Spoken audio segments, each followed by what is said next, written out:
Assalamualaikum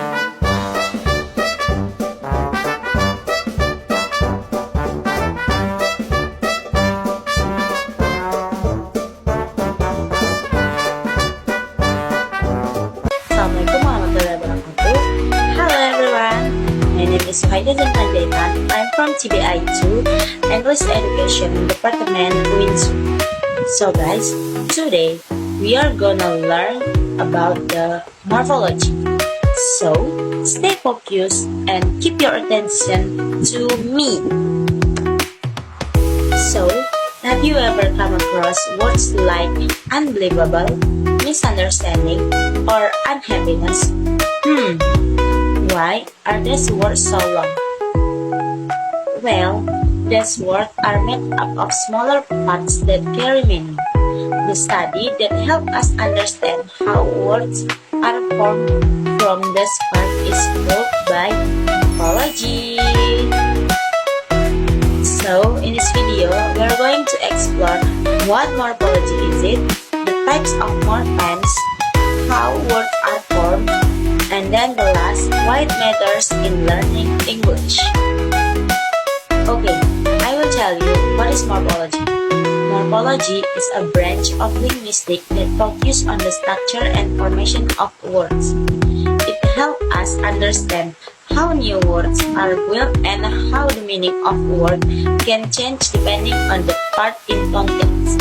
For example, the word teacher is formed from the base word teach plus the suffix er, which show the person who teaches.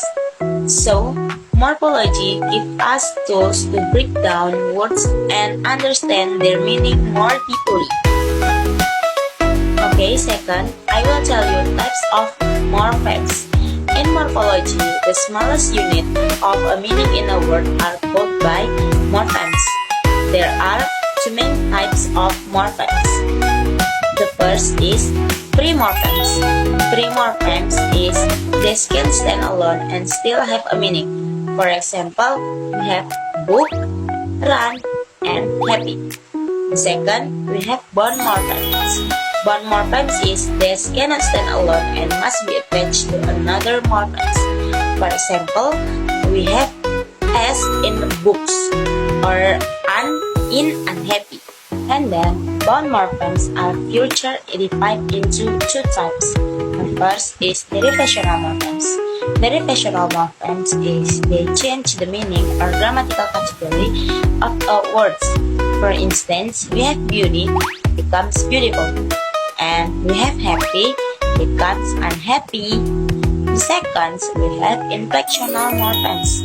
Inflectional morphemes is they add grammatical information like tenses, numbers, possession.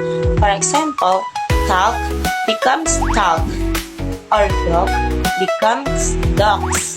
Okay, now let's talk about something really fun. How new words are created in English. This is called by word formation. And it helps us understand where words come from and how they are built. There are several common ways that English words are formed. Let's go through them one by one. The first one is called by affixation. This is when we add small parts called by prefix or suffix to a word to change its meaning. A prefix comes at the beginning. For example, in the word unhappy, the prefix "un" means not. So, unhappy means not happy. And then a suffix goes at the end, like ness in the word kindness. Kind is an adjective, but when we add ness, it becomes a noun. So, the second, we have a compound. This is when two or more words are joined together to make a new word. For example, tooth and brush become toothbrush, or black and bird become blackbird. Each word still has meaning on its own, but when combined, they create a whole new idea. And then the third process is called by blending. This is when the of two words and mix them to create one new word, like smoke and coke become smoke, or breakfast and lunch become brunch. These words are fun, creative, and often used in informal conversation. And then another process in conversion, also known as zero derivation. This is when a word changes its function or part of speech without changing how it looks. For example, the noun Google becomes a verb, I Google it. Another example is the word email can be both a noun and a verb. I sent an email, or I emailed her yesterday. The words stay the same, but how we use it in a sentence change. And the fifth, there's back formation. This is when a shorter word is created by removing a real or imagined affix from a longer word. For example, we had the word editor. People assumes the verb was edit, so that new word was created. Last but not least, we have acronyms and initialism. An acronyms takes the first letter of a phrase and turn them into a single word. The example is NASA, which stands for National Aeronautics and Space Administration. Or we have radar from radio detection and ranging.